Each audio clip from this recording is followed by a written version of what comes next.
The following podcast is part of the MindBodySpirit.fm podcast network. This episode is brought to you by Amazon. Sometimes the most painful part of getting sick is the getting better part. Waiting on hold for an appointment, sitting in crowded waiting rooms, standing in line at the pharmacy, that's painful. Amazon One Medical and Amazon Pharmacy remove those painful parts of getting better with things like 24/7 virtual visits and prescriptions delivered to your door. Thanks to Amazon Pharmacy and Amazon One Medical, healthcare just got less painful.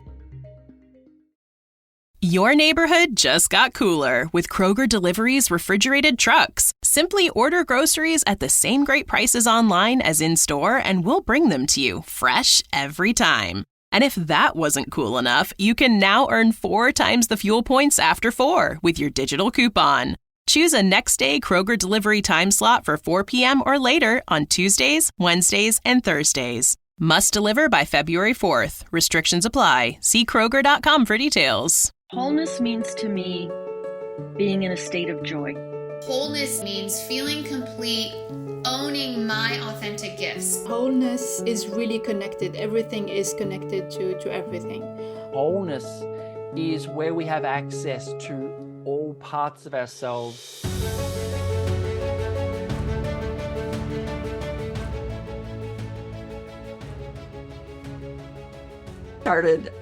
We wanted to know, just kind of leading up to writing this book, and I think I've read several of your books. One of my favorites is, and I was going to look, it's the one where about relationships. I thought that was conscious loving. Yes, that's it.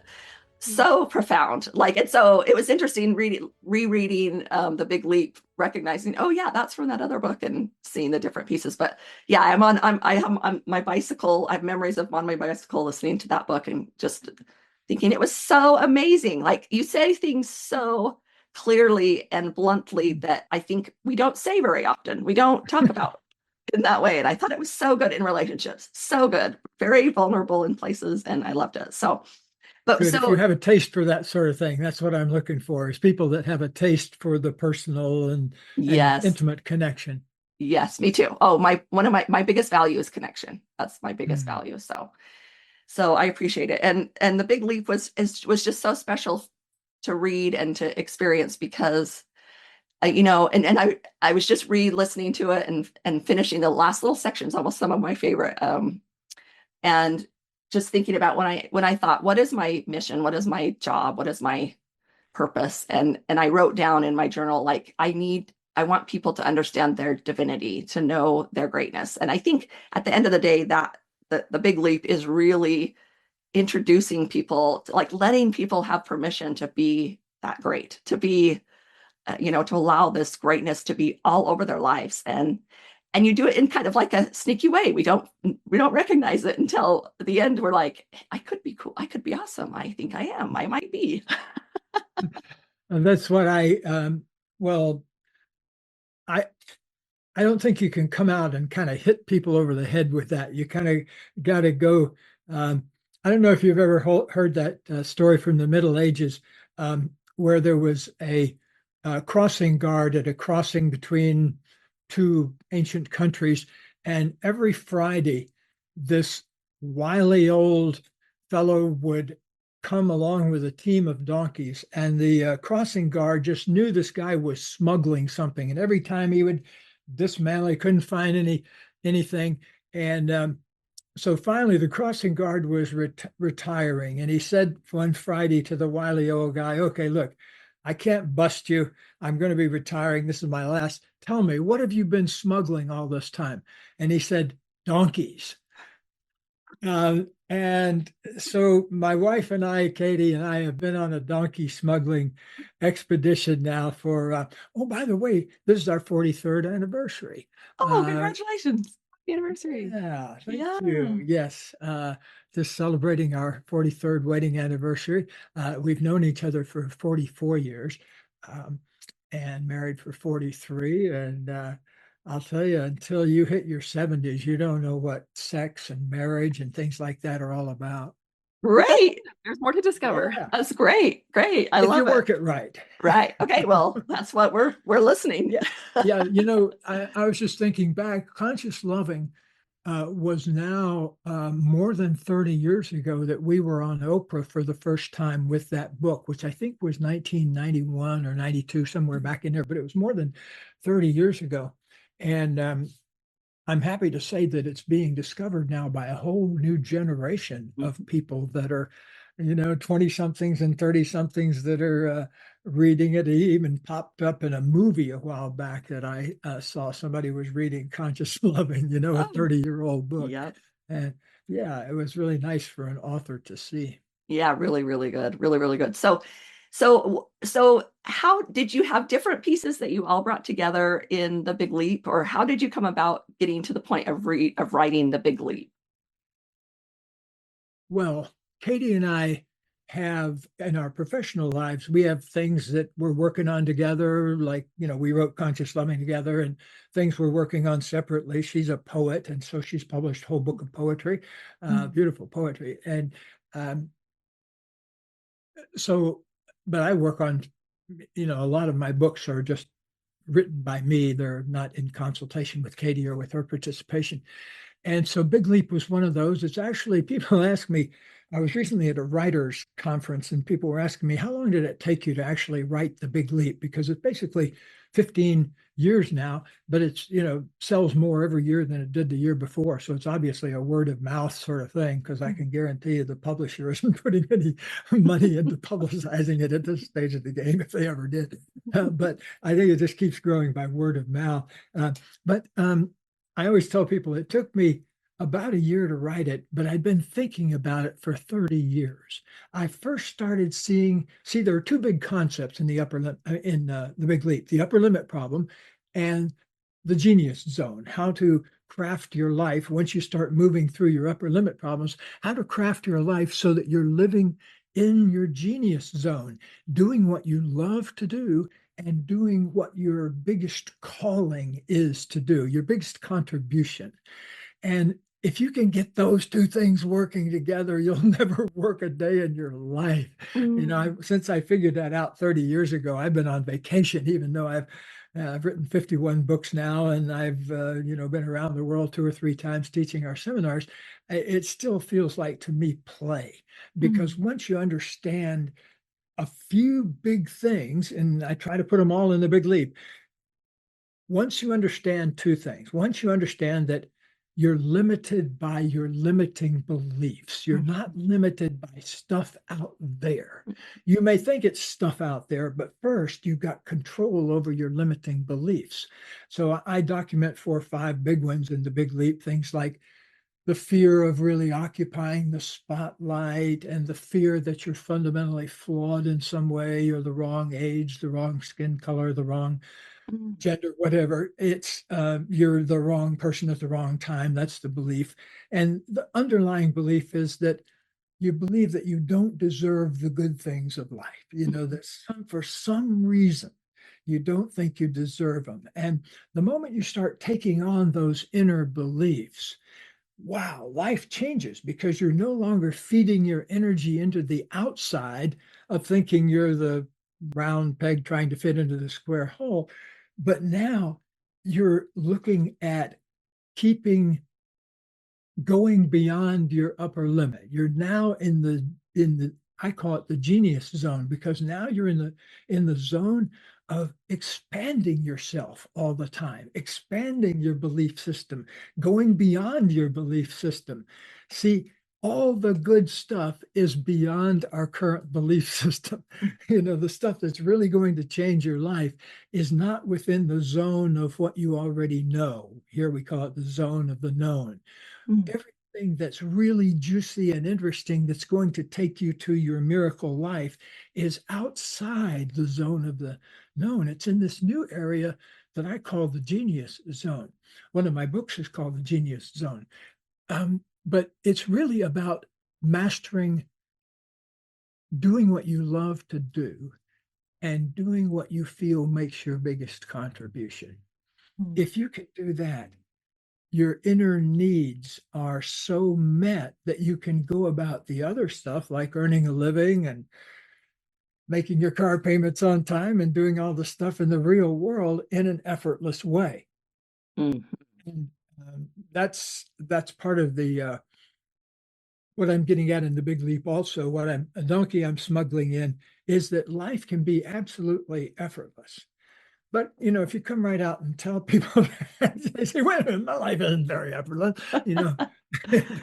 It's so true. In the beginning of your book, you ask these questions towards, so first of all, the zone of incompetence, the zone of competence, the zone of excellence, and the zone of genius. These are kind of the levels. And explaining those, you kind of recognize parts of your life that you're kind of in those different zones. But you ask those questions at the very beginning. Am I willing to increase the amount of time every day that I feel good inside?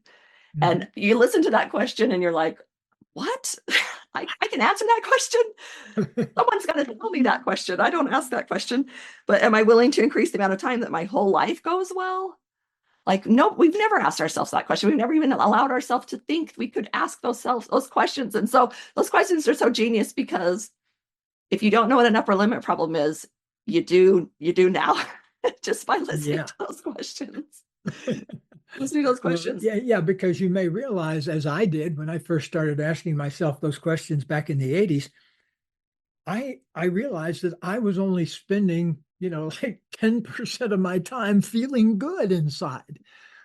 What? Mm-hmm. I don't know exactly what the meaning of life is, but I know it's not, you got to suffer all the time. Right. It's got to be a better meaning for life than that.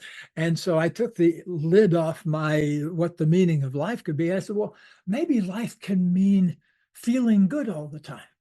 Oh, and then it came to me, life could be about having a relationship that runs on positive energy. So Katie and I got together 44 years ago, and we decided to have a relationship that runs on positive energy. And so it took us, years to get through all of our, blah, blah, blah projections onto each other and all our stuff that we had dragged in from the past.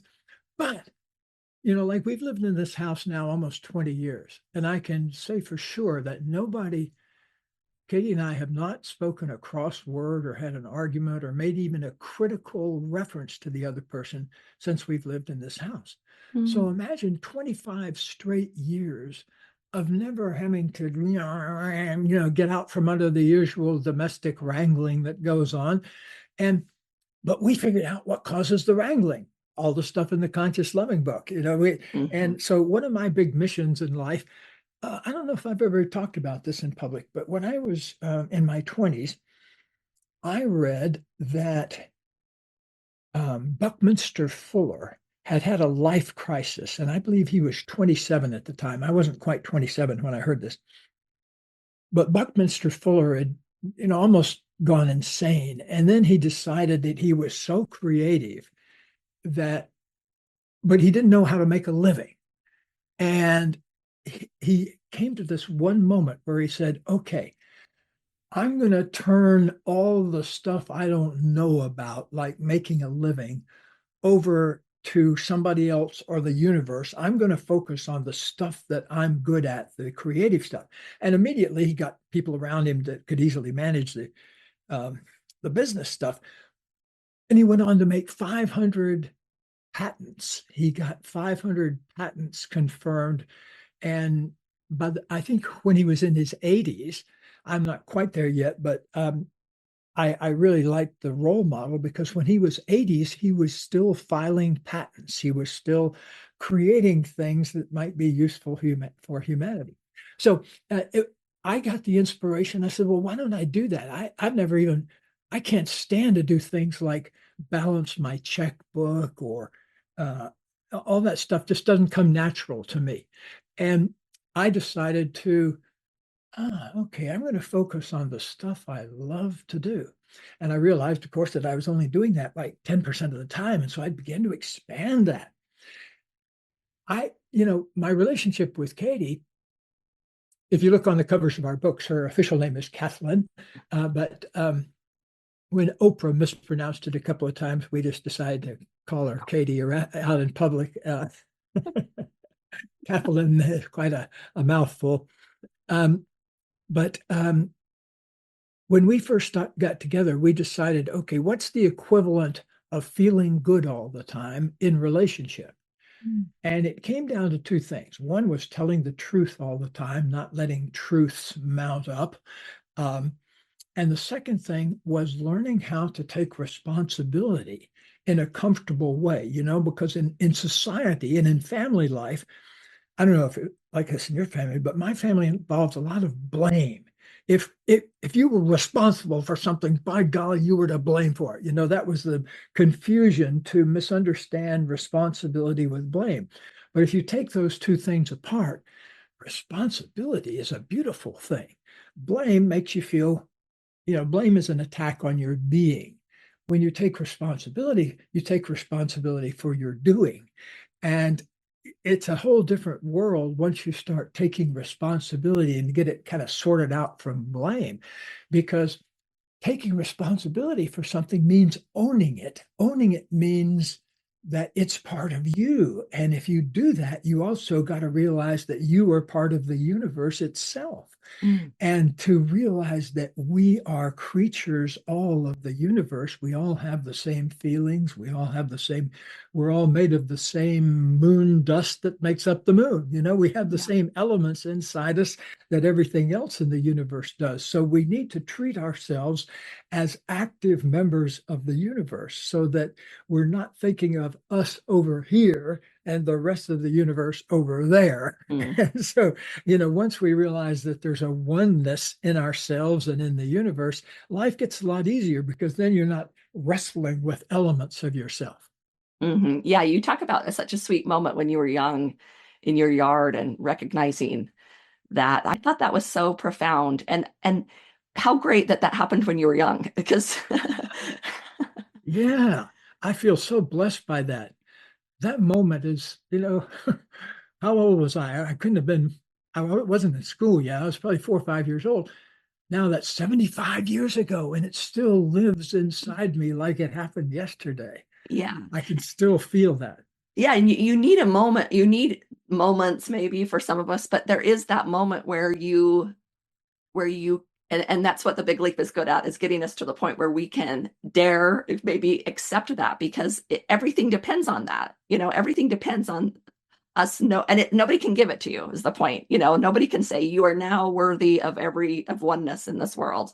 Like, it can't happen outside of you. It has to be within. And so the book is so good at, for me especially, is looking at those things that maybe contradict that truth, that I am equal. I am the same thing. Nothing makes me different than the greatest of greats, right? The greatest of greats. And well, that was the original. I don't know how a 4 or 5-year-old ever came up with this idea, but that thing that happened to me when I was a kid was I was looked up through the oak trees at the sky. And, I describe it a little bit differently in the book, but what the main gist of it was that I realized, oh, wait a minute. How come only Jesus can be the Son of God? If there's one, there's got to be all of us. How could there only be one? That can't possibly be. Then everybody else has to match that. No, wait a minute. What if we're just all the Son of God?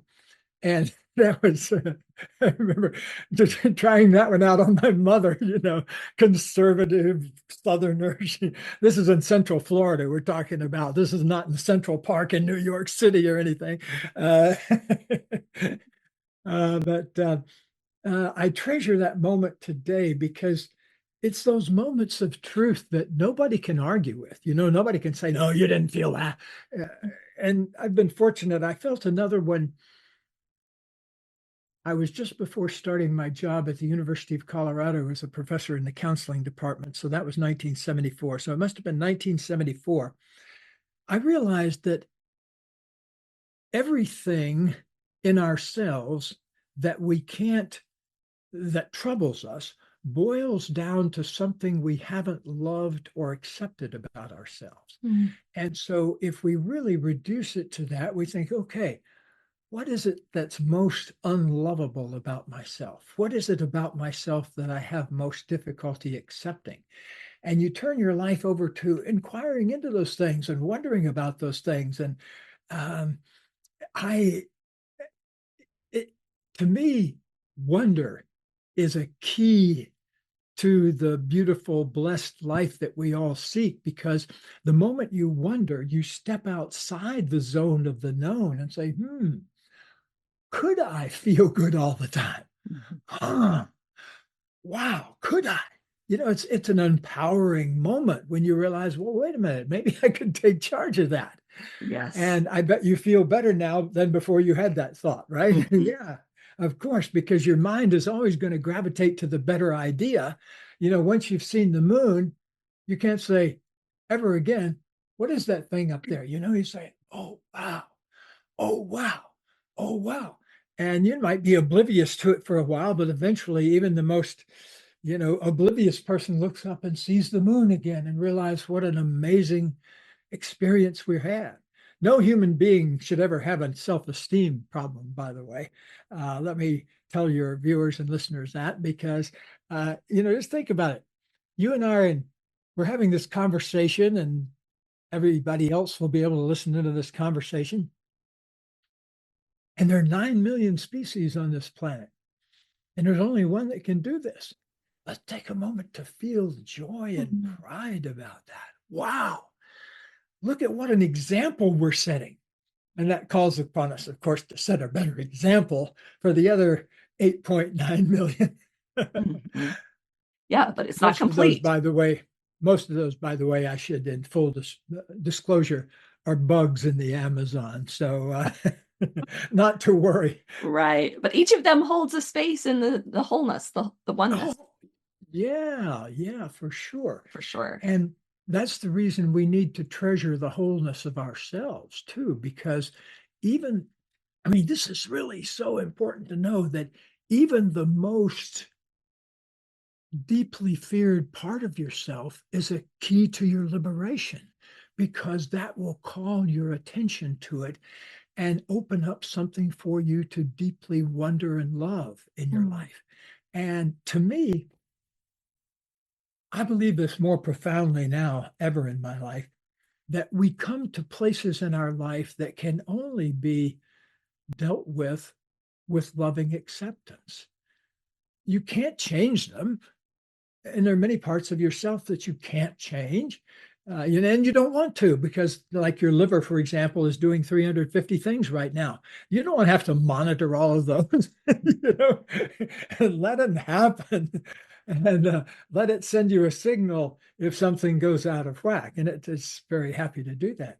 But the main thing is to accept the wholeness of ourselves, the light, the dark, the shadow, the foreground, the background, the loud, the noisy, the unlistened to. All of that needs to be accepted within the wholeness of ourselves. I suppose you might call that kind of a cosmic big leap, is when you really open up and fully realize that, I'm everything all at once. That's a beautiful thing, because that opens up more capacity for wonder. The moment it's a great thing to wonder about, what am I so darn angry about? Or, what am I scared about right now? That's a beautiful thing. And you got to do that at a certain point. But at another point, you might want to just consider that we're all made of the same 3 components: mass, energy, and space. We all feel our meat. We know we are here because we can tap ourselves on the shoulder. But we're also this buzzing, humming energy body that's doing all sorts of things all the time. But beyond that, we're a space being, in the sense that if you really allow yourself to tune into yourself, you realize, I have a lot of space in me, and I can hold my fear. I can hold my anger. I can hold my grief and just let it be. And that's a beautiful thought, because the moment you realize that you can let things be, what you're doing is unhooking a lot of your troublesome anxiety mechanism, because anxiety is driven by your mind trying to figure out how the heck to control things that you don't have any control over. Mhm. And many of us sit around thinking all day long about things that we have no control over whatsoever. Mhm. And no wonder we feel cranked up and anxious all the time. So do a little bit of a mental sort on yourself next time you find yourself getting bogged down in worry and feeling depressed. Just say, what am I trying to control right now that I cannot possibly control? Mm. That's always a powerful way Mhm. to get yourself out of a stuck place. Yeah, I always say to people, I think we look up to people and we think that being like they are in control of uncontrollable things, and that's what makes them great. But it's really an acceptance rather than a control.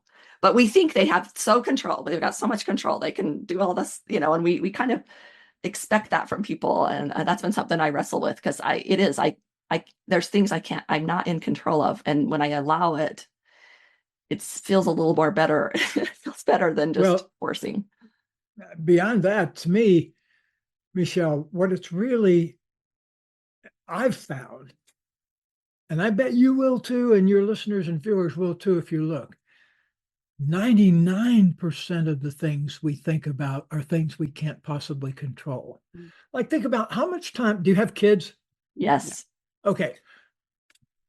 Think of in your life how much time you've spent worrying about your kids. I mean, just add it all up. I mean, years usually. Okay. And you think about how much of that could you actually control? I mean, that was my first, I hope I wrote about this in The Big Leap. Did I write about my daughter going away to camp for the first time? Yes. Yes. Oh, yeah. Well, let me just say the quick Story. 1 minute version of that. When she was 6, I think, she went away to sleepaway camp. She was going to be gone 2 nights, first time for both of us. Her mother was away in Europe, so I didn't have any backup. And I was a graduate student, full-time graduate student, working my tail off, just finished my PhD and was just finishing, just had finished and was finishing up my research and starting a professor job. Anyway, I was very busy. I took her out to camp. I came back and I found myself worrying about her. I pictured her.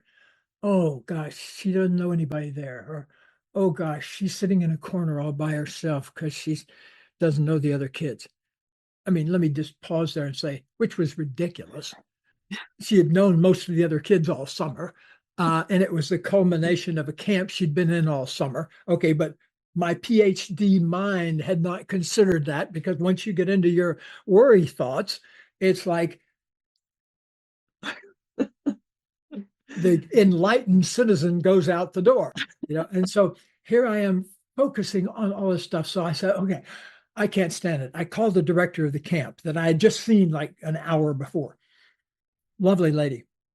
And I said, maybe I wanted to check how my daughter's doing. I was kind of wondering about her being alone and lonely.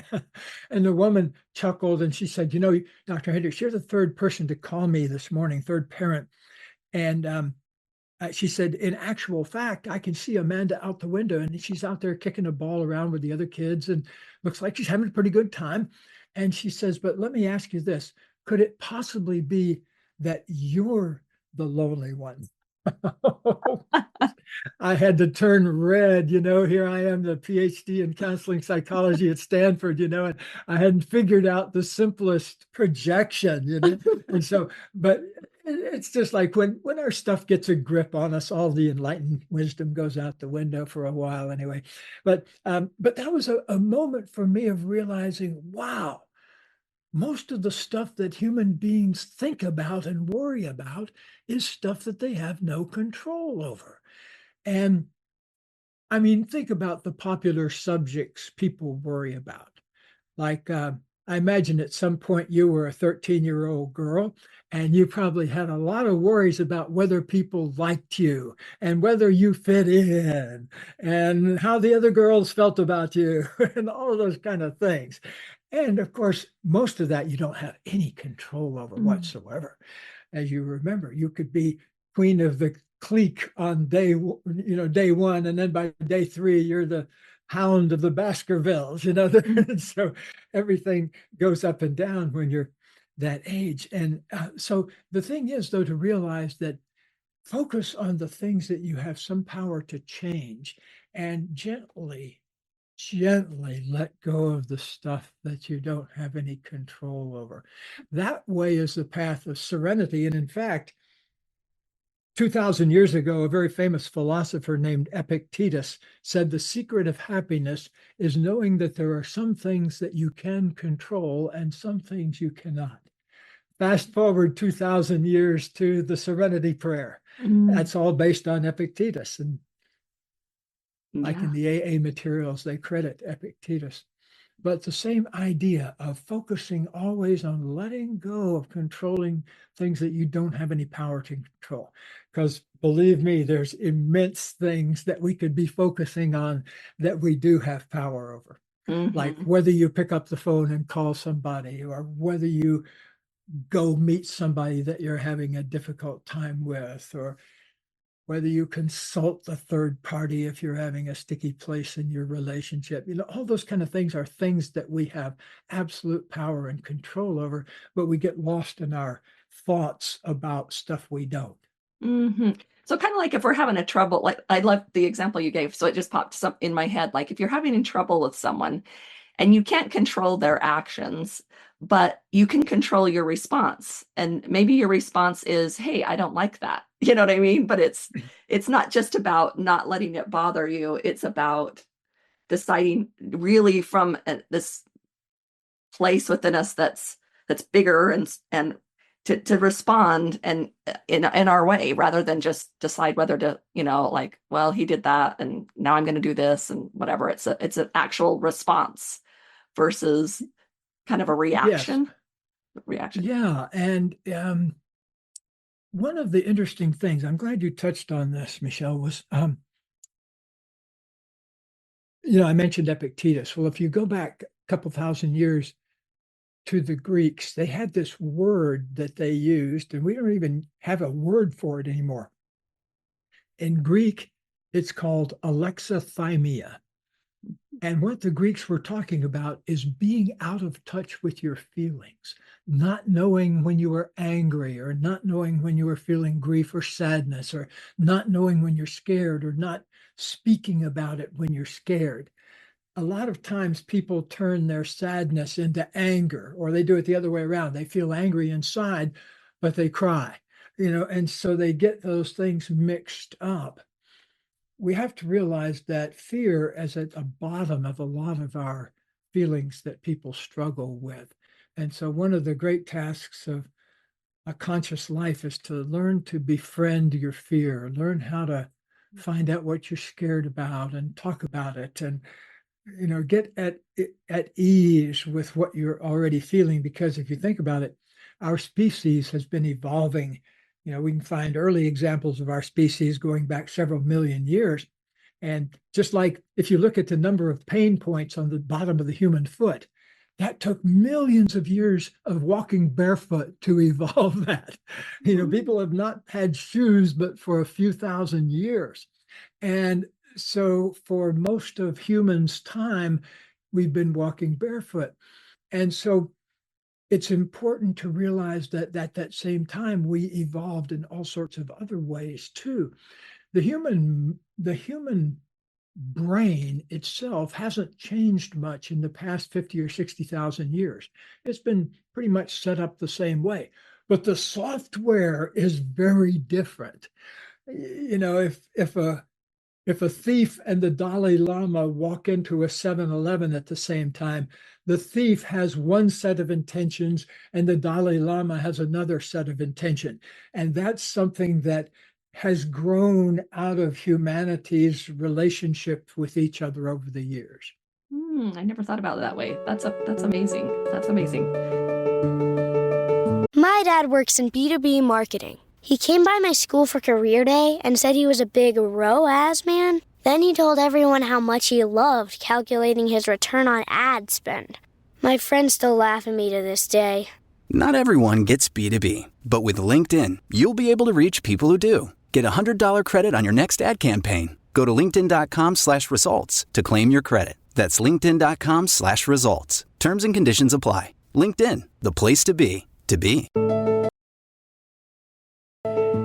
Yeah, in the book, the big leap, you talk in the toward the beginning about these 4 fatal flaws, and it's another moment where you're sitting there listening, and if you're paying attention, you'll get those sensations in your body in one or more of the questions that say that's true. That's true.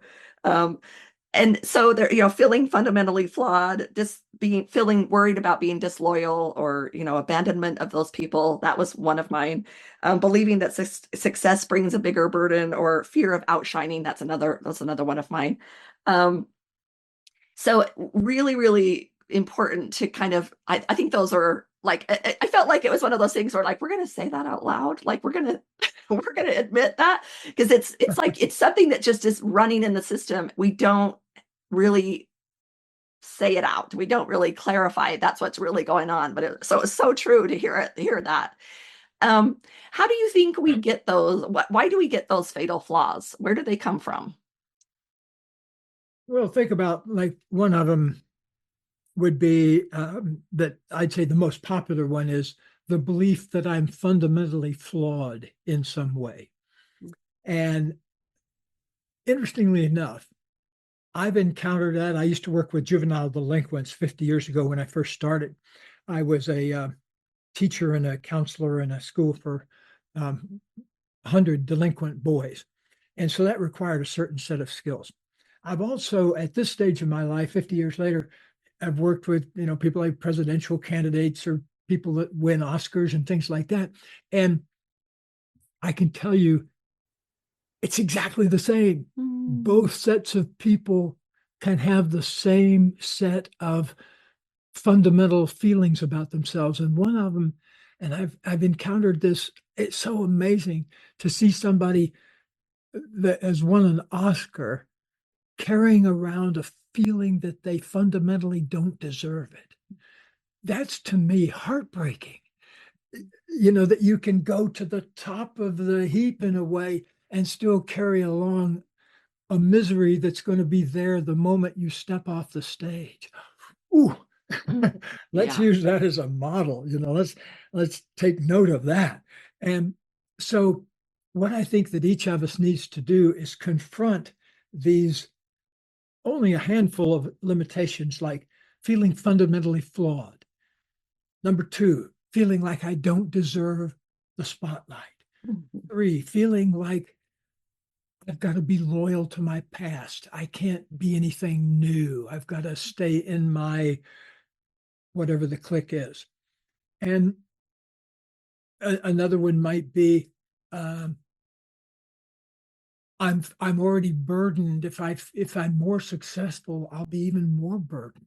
So things like that get into our system at a very early age. And I bet if you have, just like a fundamental one, if you feel you're fundamentally flawed in some way, think back through the generations that you're aware of and just see how that showed up in different generations. I can almost guarantee you didn't start it yourself. It was like you walked into a party that was already underway when you were born. And so we have to acknowledge that a lot of the problems that we carry around are intergenerational, that if we're going to get out from under them, you need to also be ready to welcome the pent-up energy that comes from that and use that in your life in some way. I like that. Bringing up the in knowing that you're big enough to hold it. Yes. You are big enough to hold that, and it won't take you out. Although those pieces feel like it, but that's the journey. I think the big leap is really, really good at gently bringing that online. I want to just make sure, Shalene, do you have something you want to say? I've been hogging the conversation. I'm just absorbing it all. Thank you. Shalene says this time around reading the book has just kind of done this click. It's been just a moment of click for her. Read it all went over my head, and I think I remembered the Einstein time, and that was it. And so preparing for this podcast, I listened to it the second time, and it was like all these truth bombs were just like coming up, and like not like a bomb, but like a hot chocolate bomb, right? Like all these beautiful things that like I needed. And it's coinciding at the most perfect time in my life. It's a lot, I feel like it's a lot, but I'm really grateful for it. Yeah, totally. And the fact, and like, again, by the way, you can edit this part out, but as I was watching both of you, I was going to say my compliments to your dentist. You both have such great looking teeth. You wouldn't believe how many thousands of dollars I've spent trying to get something that resembles that for television. Yeah. Well, thank you. Yeah. You don't see the back of my mouth.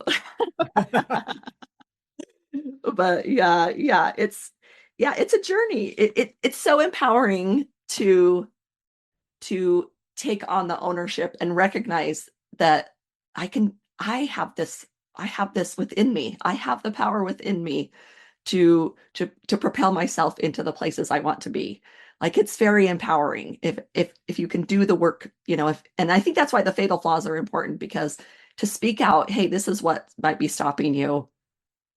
Let's stop there for a minute, and maybe you pause at that part of the book and work on those things. Maybe you do, but do you think? I think maybe working on, so let's see. I'm an entrepreneur. That's kind of strange for me to say about myself, but obviously that's true.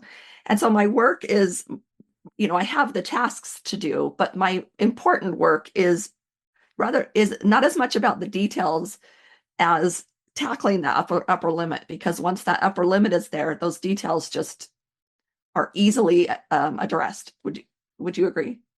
I would agree totally, because once you open up this new territory in yourself, I'm calling genius. This would be a good moment. A sequel to The Big Leap that just came out this year is called Your Big Leap Year, and it's a day at a time book. And I just want to tell you that, like, the very first activity is about, I commit to expanding my genius every day of my life. So if you can make your life about that, and it's a choice, you can choose to make your life about expanding in your genius every day. That's what I did way back 40, 50 years ago. And it really works. If you just keep your attention on that variable, really, really works. And what happens is you get into a zone of basically infinity, where there's no upper limit on how much of your genius you can express. You can just keep expressing more and more and more and more and more. And life seems to reward it. Like I had, even at age 79, I had one of the best years financially of my life this past year. It was amazing. Wow. And well, you say you wouldn't work, you're not really working, you're playing, but what kind of things did you do to play this last year? Playing. Well, playing this past year has been a lot about playing with my injured leg and learning how to receive care and learning how to be okay with daily physical therapy, things that, challenged my ability to be a kind of a Zen-like presence on whatever was happening. But that was great. I wouldn't have traded it for anything. It was a very powerful learning experience. I feel like I'm more of a human being now than I was even a year ago. So that's been beautiful. Like a couple of times during the course of the year, people came along with spontaneous $1 million or multi-million dollar projects that were sort of a gift in my lap. One of them, basically, I had to do nothing in return for a very large amount of money. And so, it's just learning to receive. I think if human beings really want to focus on one thing, focus on your ability to receive, focus on your genius, what you are really, really good at, and your ability to receive, and just watch the abundance roll in. Thank you for sharing that, because that kind of is the example that you had this challenge, and you did the accepting, and that was where your focus was, and the universe, that's the trick. The trick is the moving more into the greater parts of you and growing and expanding, so that makes sense. And I loved the idea of wonder, and I thought it was interesting because we've got the idea of a genius and we've got Einstein time. And one thing that was so fascinating about Einstein, I really like to study him, is that all of his his magic came from that wonder. He never wore a lab coat. He never literally did the experimentation. He sat in wonder, and look what he did with that wonder. And so I wrote that in my notes, that I really wanted to talk to you about wonder, because and you talked about it earlier, but just that amazing place that we can step into. Wonder is the great undiscovered superpower that human beings have. When you wonder, you step outside the zone of the known. I'm back over my shoulder is there was a famous photographer, David Bales was his last name. Many years ago, came here, and he was going around the country taking pictures of various men, and so he took this picture of me, and then as he was closing up, he said, "I want you to write one word on a piece of paper." And on a piece of paper, I wrote a big word, wonder. And then many months later, he sent me back the portrait of me with this big wonder written on it. And to me, wonder has informed almost everything in my life. I mean, I was always the kid that was asking why. My older brother actually had a secret signal he would send me to shut me up and make me quit asking why about things. And so I have that kind of radical curiosity. I guess I had it. I don't know if I came in with it or not, but it feels like I did. But to me, I'm always, if you look at Einstein, like there's a great portrait. By the way, one of my prized possessions is an autographed picture of Albert Einstein, which I have on my opposite wall. He can look over me when I'm doing what I do now. Amazing. There's a great picture of Einstein riding a bicycle. Have you ever seen that? I think so. He's riding a bicycle around a courtyard. And it's so great because the look on his face is a look of pure wonder. And I want that Einstein on a bicycle moment in every moment of my life to be, you could say, hey, he's a goofy old man, but, look at him wonder. Look at how he can wonder. And if you look at his notebooks, he wondered about a particular problem in physics for something like 27 years. Mm-hmm. Yeah, that's radical. That's really radical wonder right there. Mm-hmm. So let's take inspiration from that. Mm-hmm. Yes. Sometimes I tease. I'm like, what if we got together and we just wondered? I wonder if this. I wonder what it would be like if I did that. I wonder what that could possibly represent. I wonder, because it's so expansive. It's one of my favorite things to do is wonder. You think so? We talked about how those, the upper limit and things like that, and the fundamental flaws, they come, generationally, which is true. Do you think there's a way that we could raise our kids without an upper limit, or do you think that's part of the human process? Yeah. Well, if there are ways of raising kids that way, there probably are theoretically. I just don't know them. I know a lot of enlightened parents in the world, and their teenage kids still wreck their cars. Right. So, Right. Gordon Allport, a great psychologist at Harvard, said that every psychologist ought to have a kid and a dog, because you immediately get humbled by your kid. Like my daughter Amanda, from the time she could walk, she's been obsessed with art. And so, for a long time, I tried to get her more interested in things like numbers and things scientific, that kind of thing. But to this day, she's in her 50s now, she still makes her living as an artist, and she doesn't really think about much else.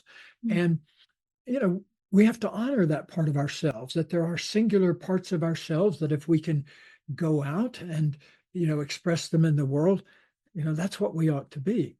To me, I think all of us have aspects of ourselves that are genius, that are part of what we love to do and what makes our biggest contribution to the world. And get busy asking those things, because I'm 79. When I'm on my deathbed, whether it's 10 minutes from now or 10 years from now, I'm not going to be thinking about things like, did I write more books? I've written 51 books. That's plenty. That is. Yeah, that's funny. But what I'm going to be thinking about probably is, what can I love in this moment? How much can I expand to embrace in this moment?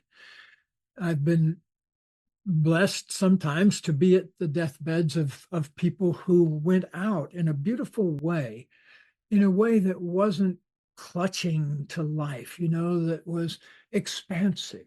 And I think we ought to live our lives that way. Let's not wait for our deathbeds, to get good at letting go of the things that don't matter and focusing on the things that do matter deeply to us. It doesn't matter if that's like, Abraham Maslow, who is one of my great early inspirations 50, 60 years ago. He said, it doesn't really matter if you're making a genius soup or composing a genius symphony. It's still calling on that part of you that's wondering, that's experimenting.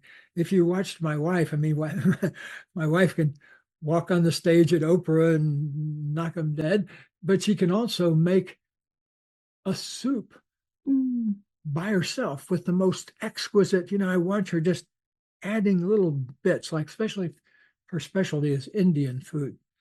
She has probably, 50 or 60 Indian spices that she can draw on. And she'll have, like one time I counted them, there were something like 17 spices she had out on the counter that she was working on with this particular type of Indian soup. So what I'm getting at here is pay attention to this moment. You don't have to be on Oprah, you don't have to write a book, but you can pay attention to this moment and ask yourself whether it serves your genius or not. Is this what I'm doing? Is this what I'm really here to do? Begin to ask those big questions, because like our great poet E.E. Cummins once said, it's always the beautiful question that gets the beautiful answer. So focus on, what's the most beautiful questions you can ask about any area of your life, even the most problem-oriented life. Probably problem-oriented thing in your life, you can dismantle it by simply finding what needs to be loved and accepted here. That feels so gentle. That feels so nice. I am a gentle guy. I like to be gentle, especially with myself. One thing I've learned is the universe is very happy to teach us by beating us over the head with a sledgehammer or tickling us with a feather, depending on how open we are to learning. There have been times in my life when I've been so close to learning that the universe just had to have a party beating me on the head. Once I opened up and said, okay, what is it I need to learn here? In that curious way, rather than wanting it, just asking that question to get it to stop. There's a difference, I think. Sometimes it's like, what do I got to do to get out of this? And it's more contraction than it is that openness to say, I'm curious, what can I do? What do I need to do here? So, well, I wanted really quickly to touch on, I got an email from Katie or Kathleen, the other day that I really appreciated about this conscious living and loving initiative. And she talked about how so many people have been emailing you and you too, and saying, what do we do with this world that we're living in? I have to say, I really needed that email myself. I really appreciated that email. But I just wondered if you had anything about this loving initiative, if you wanted to talk about that at all, because, I wondered what obviously she said you got a lot of emails, but, it sounds like you're kind of taking on this moment a little bit together and offering some advice. So I just wanted to allow that. This is Katie's area of passion and genius. Love it if you have her on your podcast sometime. I was going to ask you. She won't stop talking an hour after the podcast is over. You'll still be sitting there listening to her. But let me just give you 2 minutes of it. Please go to our Foundation for Conscious Living website. Look up Foundation for Conscious Living, or you can go to hendricks.com because you can find out about it right now. And as an ordinary citizen, what can you do to further the cause of truth, people taking responsibility, people opening up to their creativity? All of those kinds of things are things that have practical reality. One of our friends just got through with a couple of years of being the mayor of the little town of 10,000 that I live in. Betsy Sticks was the mayor here for a couple of years. And, but you don't have to be the mayor. You just have to involve yourself in whatever area you are comfortable being in with things that further the cause of humanity, being able to live in truth, being able to live with creativity, being able to be open to creativity. All of those kind of things are in the Conscious Living and Loving initiative. Yeah, I loved it. So I will definitely invite her. Because we'll talk for all day then, because I'm the same way. I have a hard time. In fact, the thought that came to my mind when I asked, what is your zone of genius? I mean, I think there were several questions, and then you went into deeper. But my first one was talking. Like, yeah. That's one of my zones of genius.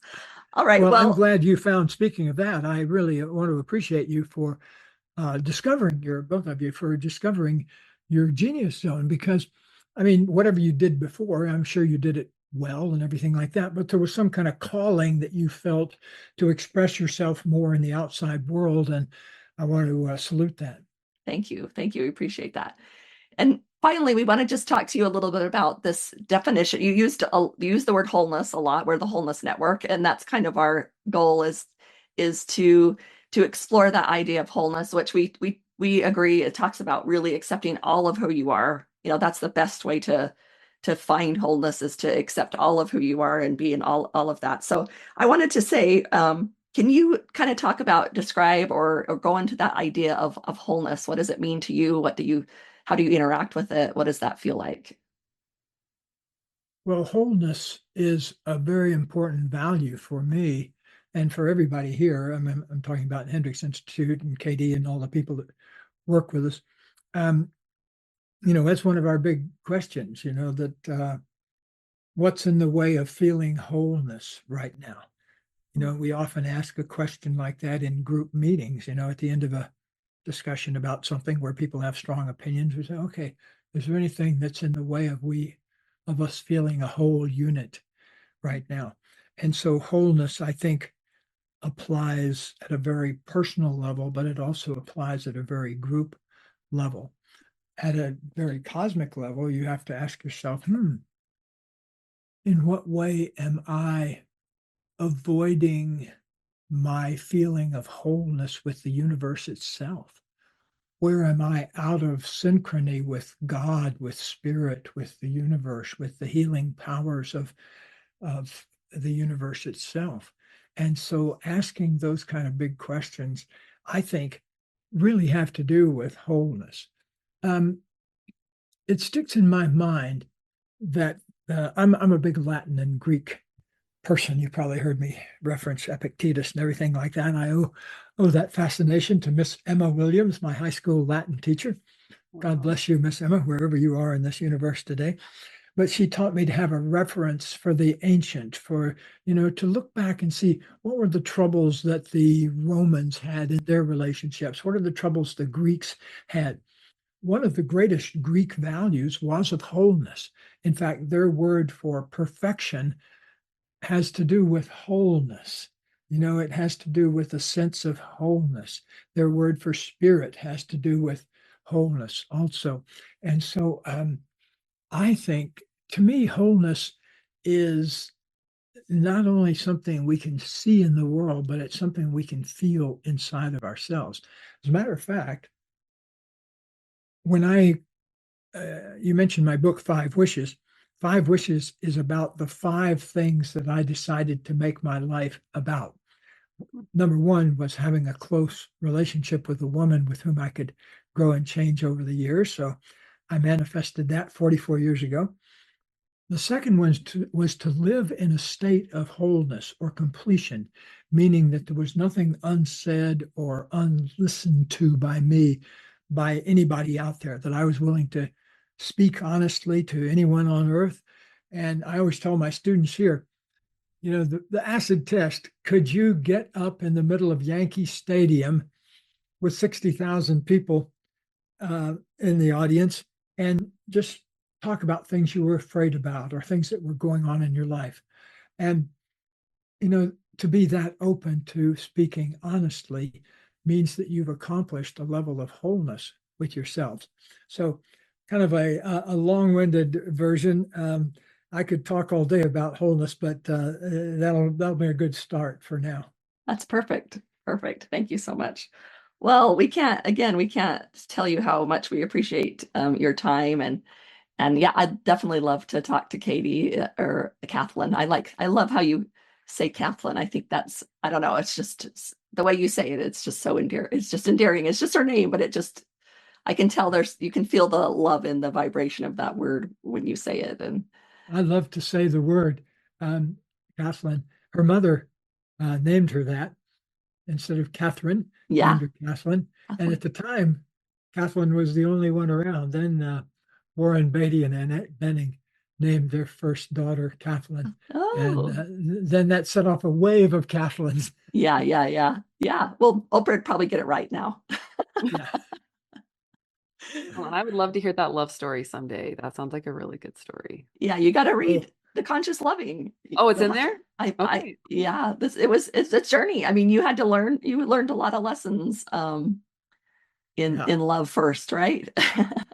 Yeah, and there's a second book, Conscious Loving Ever After, which is about midlife. Okay. From 40 on. Yeah, I need that. I don't see it here, but take my word for it. Spending our lives working on conscious loving ever after. Yeah. Much. I appreciate it. I hope you have a great day. I appreciate your time. Thank you so much. I will have a great day. Okay. Bye-bye. When most people are asked what they want, they will answer, I want to be happy. But happy takes practice. And that's what the Wholeness Library is all about. So check it out free at thewholenessnetwork.com.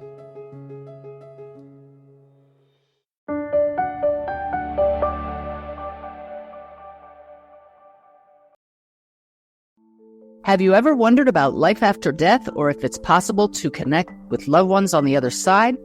I'm Suzanne Giesman, and I'm a medium, author, and spiritual teacher. Join me on my podcast, Messages of Hope, where it's my mission to teach you how to live a consciously connected and divinely guided life. I'll share with you proven methods that anyone can use to connect with all levels of consciousness. Listen here on the mindbodyspirit.fm podcast network. Life is hard, and sometimes you need a little help and guidance. I'm Laura West, host of a Guided Life podcast, and I believe that help is all around us. We just have to ask for it. The universe has a way of guiding us forward with the help of our past loved ones, angels, spirit guides, and ascended masters. On the podcast, I love to explore these ideas with incredible guests and let people know that they are never alone. Make sure you subscribe and follow so you can join me on this journey. Part of the mindbodyspirit.fm network and wherever you get your podcasts.